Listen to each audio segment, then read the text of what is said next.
কথা পাতিম throat cancer বিষয়ে 12 বছৰ আগতে একজন ব্যক্তি আহিছিল বাণীকান্ত দাস তেওঁ থ্ৰোট কেঞ্চাৰ হৈছিল আৰু ইয়াত আহি ঠিক হৈছে আৰু তেওঁ এতিয়া সুস্থ আছে সৰ বিষয়ে পৰা আমি জানিব বিচাৰিছো বাণীকান্ত দাস আজি 12 বছৰ আগতে আমাৰ ইয়াতে আহিছিল এছএ ৰিচাৰ্জ ডায়াগনষ্টিক কেয়াৰ চেণ্টাৰত আহিছিল তেওঁ সেই সময়ত তেওঁ বিৰি তামোল সাদা খাইছিল খোৱা কাৰণে তেওঁৰ ডিঙিত কেঞ্চাৰ হৈছিল থ্ৰোট কেঞ্চাৰ হৈছিল তাৰপিছত ডক্টৰক দেখাতে তেওঁলোকে অপাৰেশ্যন কৰাৰ কথা কৈছিল তেওঁ অপাৰেশ্যন আৰু ৰেডিয়েশ্যন কেমোথেৰাপি নিদিয়াকৈ আমাৰ তাত আহিছিল তেওঁ খাব পৰা নাছিল খোৱাত কষ্ট হৈছিল দিনক দিনক শুকাই গৈছিল তাৰপিছত লাহে লাহে তেওঁ এনেকুৱা ষ্টেজত গুচি গ'ল যে তেওঁ আৰু বাচাৰ চান্স নাছিল তাৰপিছত আমাৰ ট্ৰিটমেণ্ট দি আজি 12 বছৰ তেওঁ সুস্থ হৈ আছে ইয়াৰ দ্বাৰা কোৱা যায় যে হোমিওপেথিক ঔষধত কেঞ্চাৰ ভালকৈ ট্ৰিটমেণ্ট দিলে এনেকুৱা বাণীকান্ত দাসৰ নিচিনা বহুত পেচেণ্ট আমাৰ আৰোগ্যৰ পথলৈ আহিছে আমি দেখুৱাইছোঁ মোৰ নাম শ্ৰী বাণীকান্ত দাস মই মুৰিগাঁও ডিষ্ট্ৰিক্ট মায়ঙৰ পৰা আহিছোঁ আৰু এই আজি আপোনাৰ 9তে মোৰ এই অসুখটো হৈছিলে তাৰপিছত থাৰ্ড পৰিল মোৰ কেঞ্চাৰ হোৱা বুলি কিবা এখন বিজ্ঞাপনত মই আহমেদ ছাৰৰ এডভাৰটাইজটো পাইছিলোঁ পাই পেলাই তেখেতৰ তালৈ আহিলোঁ মই আপোনাৰ 1911তে আহিছোঁ এতিয়া বৰ্তমান মই সুস্থই কিন্তু মাজতে মই মৰিবই ওলাইছিলোঁ একদম খাব নোৱাৰা হৈছিলোঁ খাওঁ লোৱাত অসুবিধা হৈছিলে বিজু লোৱা ওলাইছিলে এই আহমেদ ছাৰৰ চিকিৎসাতে বৰ্তমান মই এতিয়া সুস্থ হৈয়ে আছোঁ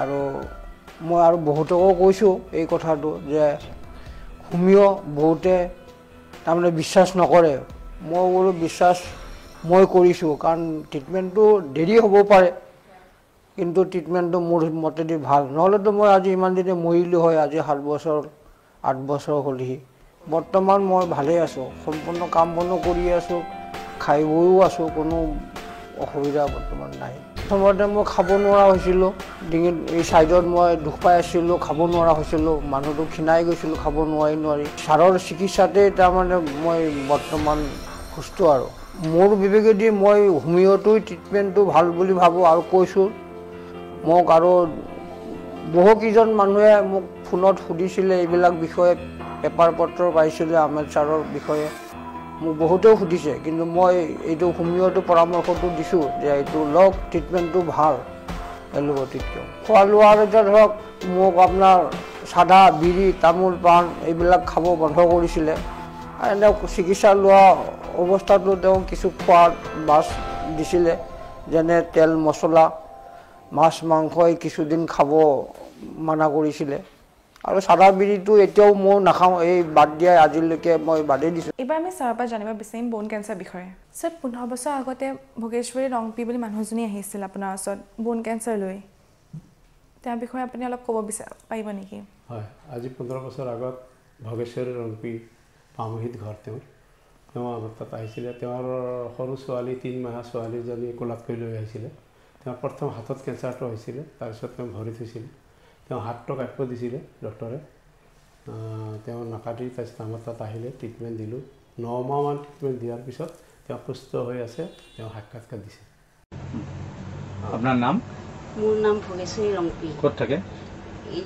পামহি আপোনাক কি বেমাৰ মোৰ বন কেঞ্চাৰ বুলি কৈছে মালিগাঁৱত দেখাইছিলে এজন ডক্টৰত সঞ্জী মেডিকেলৰ হেৰি ডক্টৰ তাই কৈছে যে হাত কাটিব লাগিব কৈছে তাৰপিছত হাত কাটিব লাগে কাৰণেতো বহুত মই বেমাৰটো থাকি বহুত কষ্ট ভুগি থাকিলোঁ লাষ্টত যাই ইয়াত পেপাৰে পত্ৰই নাম শুনি মই ইয়াত এই চিকিৎসা ল'লোঁ ডক্টৰ আহমেদৰ এই ওচৰত এতিয়া মই ভালেখিনি ফল পাইছোঁ আপোনাৰ প্ৰথমত আপোনাৰ হাতৰ যি অসুবিধা আছিল সেই অসুবিধাখিনি ভাল পাইছে হাতৰ কোনখিনি দেখাওকচোন হাতৰ মোৰ এইটো হাতত ওলাইছিল ফাৰ্ষ্টত প্ৰথমতে ইয়াত ওলাইছিল দ্বিতীয় ইয়াত ওলাইছিল লাষ্টত ইয়াত এতিয়া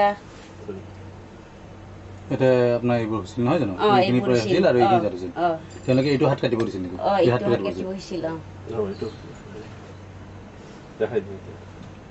আপোনাৰ এইখিনি জেগা আৰু এইখিনি জেগাত হৈছিল নহয় জানো তাৰপিছত ডক্টৰে আপোনাক কি এইটো হাত কাটিব দিছিল এইটো হাত কাটিব দিছিল তাৰপিছত আপুনি নাকাটাকৈ ডক্টৰে আহমেদৰ ট্ৰিটমেণ্ট ল'লে ডক্টৰে আছে আহমেদৰ তাত আপুনি কেমো ট্ৰিটমেণ্ট ল'লে 9 ট্ৰিটমেণ্ট লৈছোঁ। 9 ট্ৰিটমেণ্ট লৈ আপুনি সম্পূৰ্ণ সুস্থ হৈছে। সুস্থ। আগৰ অসুবিধাবোৰ চব ভালে পাইছে। ভালে পাইছোঁ। তাৰমানে আপুনি হাত নাকাটাকৈ আমি ক'ব বিচাৰোঁ যে ডক্টৰে আছে আমাৰ ট্ৰিটমেণ্ট কৰি আমি ভাল পাইছোঁ।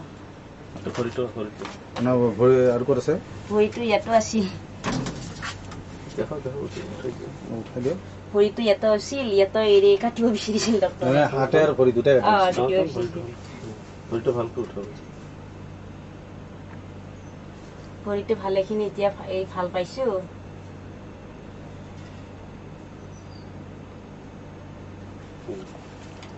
তেওঁৰ নাম হ'ল ভগেশ্বৰী ৰংপি, তেওঁ পামহিত ঘৰ। তেওঁৰ বয়স হ'ল 35 বছৰ। তেওঁ প্ৰথম সঞ্জীৱনী হস্পিটেল মালিগাঁৱত দেখাইছিল। তাৰে ডক্টৰে তেওঁক হাতটো কাটিবলৈ কৈছিল। তেওঁৰ বেমাৰ ডায়েগনচিছ কৰা হৈছিল বন কেঞ্চাৰ বুলি। কিন্তু তেওঁ পিছত হাতটো নাকাটি ডক্টৰে এছ আহমেদৰ তাত ট্ৰিটমেণ্ট লৈ 9 মাহ ধৰি তাৰপিছত বৰ্তমান সুস্থ। এইবাৰ আমি ছাৰৰ পৰা জানিব বিচাৰিম কলন কেঞ্চাৰ বিষয়ে। ছাৰ 13 বছৰ আগতে সুধাংশু দাস বুলি মানুহ এজন আপোনাৰ ওচৰলৈ আহিছিলে নিজৰ কেঞ্চাৰ লৈ। কেনেকৈ ঠিক হ'ল আৰু তাক কি হৈছিলে আপুনি অলপ তাৰ বিষয়ে কওকচোন। আজি 13 বছৰ আগতে সুধাংশু দাস তেওঁৰ ঘৰ কোকৰাঝাৰত আছিলে। তেওঁৰ তলপেটৰ যিখিনি কলন এৰিয়া তাতে কেঞ্চাৰ হৈছিলে। তেওঁ খাব পৰা নাছিলে, খোৱা বমি কৰিছিলে। তাৰপিছত তাতে কোচবিহাৰত কেঞ্চাৰ ইনষ্টিটিউট দেখালে। তাত তেওঁক অপাৰেশ্যন কৰা বুলি ক'লে আৰু কেমো দিয়া বুলি কৈছিলে। কেমো দিয়াৰ পিছত তেওঁ কেমো লোৱাতে ক'লে যে 15,000 টকা কৰি এটা কেমো আহে। কিন্তু তেওঁ ভয় কৰিলে যে কেমো দিলে তেওঁৰ ক্ষতি হ'ব, সেইকাৰণে তেওঁ গুৱাহাটীলৈ আৰু গুচি আহিলে। গুৱাহাটী বি বৰুৱাত আহি তেওঁ দেখালে, তাতো কেমো দিয়া বুলি কৈছিলে। তাৰপিছত তেওঁ আমাৰ তাতে আহিলে, আমি ঔষধ দিছোঁ। এতিয়া কলন কেঞ্চাৰ ভাল হৈছে, তেওঁ মুখেদি শুনক কেনেকুৱা। এই হোমিঅ'পেথিক ঔষধত এনেকুৱা কেছবিলাকত যাদুৰ নিচিনা কাম কৰে। আমি ইতিমধ্যে আকৌ আগৰতো কৈছিলোঁ যে ঠিকমতে ঔষধ পৰিলে হোমিঅ'পেথিক ঔষধৰ দ্বাৰা কেঞ্চাৰ আৰোগ্যৰ পথলৈ আনিব পৰা যায়। কেঞ্চাৰৰ কাৰণে ভয় কৰাৰ কথা নাহে, এনেকুৱা কেছ আৰামছে ভাল হয়। মিষ্টাৰ দাস, আপুনি এছ এ ৰিচাৰ্চ চেণ্টাৰত কেতিয়া আহিছিল? মই ছাৰৰ তাতে আহিলোঁ 2012 চনত, মানে 2012। তাৰ আগতে আপুনি ক'ত দেখাইছিল? মই কোচবিহাৰত দেখাইছিলোঁ। কোচবিহাৰত দেখাৰ পাছত মোক কি কৰিলে, মই চাই মোক কৈছিলে কেমো দিবলৈ কৈছিল। মই কোচবিহাৰ কেঞ্চাৰ হস্পিটেললৈ পঠাইছে। তাতে কেমো দিবলৈ মোক ক'লে যে 6টা কেমো দিব লাগিব। তাৰপাছত মই ক'লোঁ ছাৰ 6টা কেমোৰ দাম কিমান ল'ব? সেই তেখেতে কৈ আছিলে 15,000 টকা এটা। তাৰপাছত মই ক'লোঁ ঠিক আছে হ'ব আৰু। মোৰ ফেমিলি লৈ মই ঘৰত গুচি আহিলোঁ।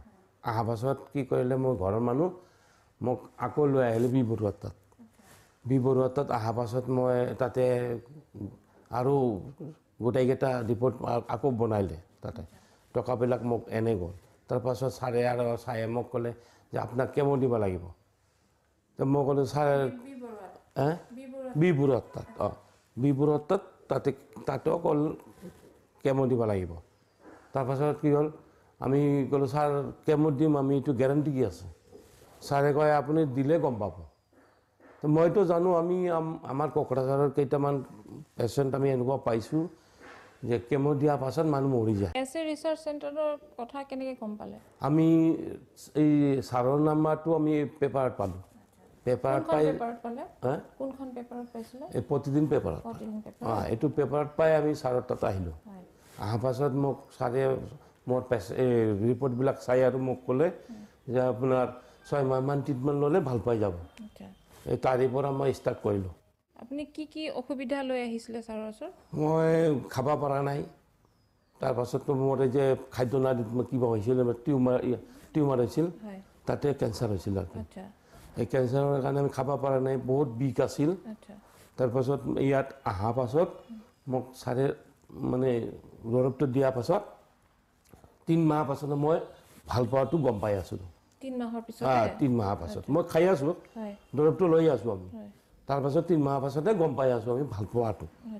তাৰপাছত 3 মাহ কেমো ল'বলগীয়া নহ'ল আৰু? নাই, আমি কেমো লোৱা নাই। কেমো এইটো কাৰণে লোৱা নাই, আমি তাৰমানে আমি কেমো লোৱা বহুত কেইটা পেচেণ্ট পাইছোঁ মৰি যায়। আৰু কেমো টকাটোও যায়, মানুহটো মৰি যায়। এইটো কাৰণে আমি এইটোৱে হেৰি কৰিছোঁ, আমি হোমিঅ'পেথিক এইটোৱে ট্ৰিটমেণ্ট কৰোঁ। তাৰপাছত কি হ'ল, এই ছাৰে তাত অহাৰ পাছত ছাৰে মোক কি কৰিলে, 3 মাহৰ পাছত ব্লাড এটা টেষ্ট কৰিছিলে। ব্লাডটো টেষ্ট কৰিলে মোক ছাৰে ক'লে যে আপুনি যেনেকুৱা দৰৱটো লৈ আছে এনেকুৱা লৈ থাকক, আপুনি অতি সোনকালে ভাল পাই যাব। তাৰপাছত বেলেগ এটা আৰু টেষ্ট কৰিব বুলি কৈছিলোঁ মই ছাৰে, আহমেদ ছাৰে। তাৰপাছত ব্লাডটো টেষ্ট কৰি চাই ক'লে, ছাৰে ক'লে যে এইটো আপোনাৰ আৰু বেলেগ আৰু টেষ্ট কৰিব নালাগে, এইটো দি আপুনি হেৰি কৰক, আপুনি দৰৱটো টাইমত লৈ থাকক। তাৰে পৰা মই আকৌ ষ্টাৰ্ট কৰিলোঁ। যেতিয়া 6 মাহ হৈ গ'ল, 6 মাহ পাছত মই ছাৰে কি কৰিলে, মোক আৰু ব্লাড এটা টেষ্ট কৰিলে। তাৰপাছত বেলেগ এটা টেষ্ট কৰিবলৈ কৈছিল যে 9,000 টকা লাগিব বুলি। তাৰপিছত ছাৰে ব্লাডটো চাই আৰু ক'লে এইটো আপোনাৰ হেৰি কৰিব নালাগে, এই টেষ্ট কৰিব নালাগে, বেকাৰ আপোনাৰ 6,000 টকা 9,000 টকা যাব, টকাটো আপোনাৰ পেলাই লাভ নাই, আপুনি এনেই ভাল আছে। মই নিজেও গম পাওঁ ন, মই নিজে গম পাওঁ বেমাৰটো ভাল পালে কেনেকুৱা মোৰ চলা কিবাটো মই নিজে গম পাই আছোঁ ন। এতিয়া আপুনি মানে কেনেকুৱা অনুভৱ কৰি আছে? এতিয়া মই একদম ভাল, সম্পূৰ্ণভাৱে সুস্থ। মই এতিয়া কাম কৰি আছোঁ। মানে একো প্ৰব্লেম নাই আৰু? কোনো প্ৰব্লেম নাই মোৰ। মই অকল খালি 6 মাহ পাছত খালি ছাৰৰ তাতে আহি থাকোঁ চেকআপৰ কাৰণে। আচ্ছা, তো ইয়াৰ পৰা আপুনি কি কি উপকাৰ যে পাইছে বা আপোনাৰ হোমিওপেথিকৰ প্ৰতি যিটো বিশ্বাস আহিছে? মইতো এইটো মোৰ বিশ্বাস আছে। তাৰপাছত মই আৰু বেলেগ পেচেণ্ট লৈ আহিছিলোঁ, নিউমনিয়াৰ পেচেণ্ট আছে, এই ৰেলৰ চাকৰি কৰা মানুহ, তাকে লৈ আহিছিলোঁ। তাই মই ইয়াৰে পৰা ভাল পাইছে। ভাল পাইছে ইয়াৰ পৰা। বিলাচীৰ পৰা পেচেণ্ট আছিল, ময়ে পঠাইছোঁ ইয়াতে। ইয়াৰ পৰা এই তেখেতে দৰৱটো লৈ গ'ল, লৈ যোৱাৰ পাছত মোক 2 মাহ পাছত ফোন কৰিলেহি, দাদা আপুনি মোক পঠাইছিলে তাতে, মই দৰৱটো লৈ এতিয়া মই নিজে গম পাই আছোঁ আৰু কি সুস্থ। ভাল লাগিছে যে তেওঁলোকক সহায় কৰিলে? মইতো ভাল লাগিব। এতিয়া আপোনাৰ হোমিওপেথিকৰ প্ৰতি পুৰা বিশ্বাস আছে? পুৰা বিশ্বাস আছে মোৰ। হোমিওপেথিকৰ পৰা আপুনি যিটো বিশ্বাস পাইছে, আপুনি বেলেগ মানে মানুহক, বেলেগ জনসাধাৰণক আপুনি কি ক'ব বিচাৰে?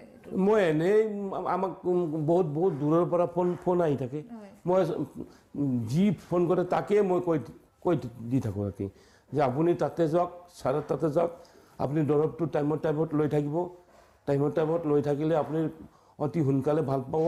কিন্তু আপুনি এটা বস্তু কৰিব, আপুনি নেচা বস্তু একো নাখাব, নেচা একো নকৰিব, এইটো মই কৈ দি থাকোঁ তাকে।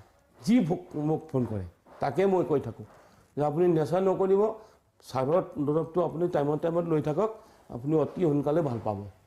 ভাল লাগিলে মই কি আৰু ভাল বুলি ক'ম, আপুনি দৰৱটো যেতিয়া ল'ব আপুনি নিজে গম পাব, ভাল পাব, নহয় জানো? কিন্তু তথাপিও আপোনাৰ প্ৰতি যিটো ছাৰৰ প্ৰতি যিটো বিশ্বাস, সেই বিশ্বাসটো আপুনি বেলেগক দিব পাৰিলে তেওঁলোকেও গম পাব যে তেখেত যদি ভাল পাইছে নিশ্চয় আমিও ভাল পাম, নহয় জানো? এনেকুৱাই মই কৈ থাকোঁ। তেখেতে মোক আকৌ ফোন কৰে মোক যে দাদা আপুনি মোক তাতে পঠাইছিলে, মই এতিয়া ভাল পাইছোঁ, লাহে লাহে মই ভাল পাই আছোঁ, মোৰ এইটো বিষটো কমিলে আৰু মই খাব পৰা হৈছে, আগত খাব পৰা নাই। আপোনাৰ আৰোগ্য কামনা কৰিলোঁ, ভালে থাকক আপুনি। ধন্যবাদ।